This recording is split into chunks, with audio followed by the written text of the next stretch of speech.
Hello বন্ধুরা, welcome to আরকে sports. আশা করি তোমরা সবাই সুস্থ ও ভালো আছো।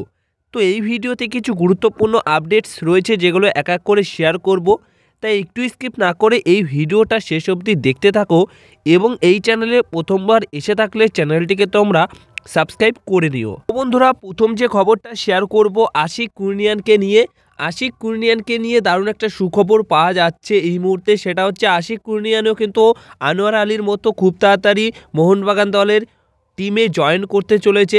হ্যাঁ, মোহনবাগান দলের অনুশীলনে তিনি বাকি রিহাব সেশনটা শেষ করবে, তারপর মোহনবাগান দলের হয়ে আবার তাকে তোমরা খেলতে দেখতে পারবে। শোনা যাচ্ছে ফেব্রুয়ারি মাসেই তিনি কলকাতায় আসবেন এবং মোহনবাগান দলের সমস্ত প্লেয়ারদের সাথে অনুশীলন না করলেও রিহাব সেশনটা তিনি একা একাই করবেন, এমনটাই খবর রয়েছে। তো এটা কিন্তু খুবই ভালো সিদ্ধান্ত বা খুবই ভালো খবর তার জন্য, কারণ একা রিহাব সেশন করার থেকে মোহনবাগান দলের ফিজিওর সাথে রিহাব সেশন করাটাই কিন্তু অনেকটা বেটার। এবার যে খবরটা শেয়ার করব, মোহাম্মদ ইয়াসির, যিনি কিনা হায়দ্রাবাদ এফসি দলের হয়ে বেশ কয়েক সিজন খেলেছেন, এখনও ছিলেন কাল অবধি হায়দ্রাবাদ এফসি দলের প্লেয়ার ছিলেন, কিন্তু এখন আজকের দিনে দাঁড়িয়ে এফসি গোয়া দল তাকে সই করিয়ে নিয়েছে। লোন ডিলে হায়দ্রাবাদ এফসির দল থেকে মোহাম্মদ ইয়াসির সই করে নিল এফসি গোয়া দলে। হ্যাঁ, আবার মানালো মার্কুয়েজ রোকার আন্ডারে তাকে খেলতে দেখতে পারা যাবে। তো এই সাইনিংয়ের পর এফসি গোয়া দল কিন্তু আরও অনেকটাই শক্তিশালী হয়ে উঠল।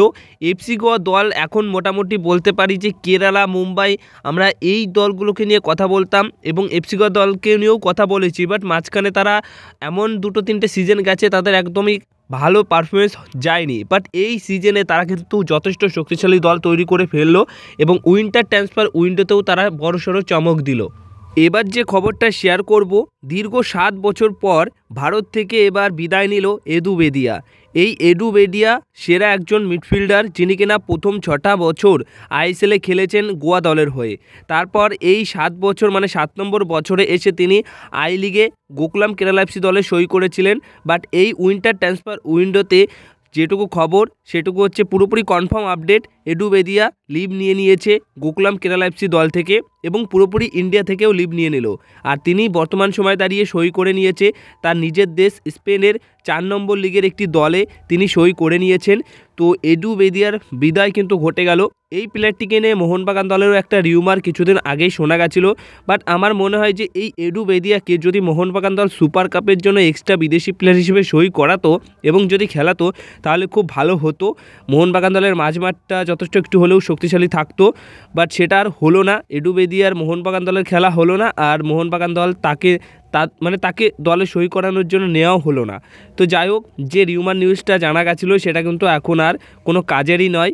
আর তোমরা এই এদু বেদিয়াকে খেলতে দেখতে পারবে না আইএসএল বা আই লিগে বা ইন্ডিয়ান লিগের কোনো ক্লাবের হয়ে। কিন্তু বন্ধুরা, তোমাদের কাছে একটা কোশ্চেন থাকলো যে এদু বেদিয়াকে মোহনবাগান দল যদি এই সিজনের শেষ অবধি সই করিয়ে রাখতো বিদেশি এক্সট্রা প্লেয়ার হিসেবে, তাহলে কেমন হতো? ভালো হতো না খারাপ হতো? অবশ্যই তোমরা কমেন্ট বক্সে সেটা জানিও। সবশেষে একটা দারুণ খুশির খবর শেয়ার করি, সেটা হচ্ছে আন্তোনিও লোপেস আবাস ভিসা পেয়ে গেছেন। হ্যাঁ, ইন্ডিয়াতে আসার যে ভিসা সেটা তিনি পেয়ে গেছেন এবং যে খবরটা রয়েছে তিনি আগামী সোমবারের মধ্যে ডাইরেক্ট ভুবনেশ্বরে পৌঁছে যাবে, অর্থাৎ উড়িষ্যায় পৌঁছে যাবে।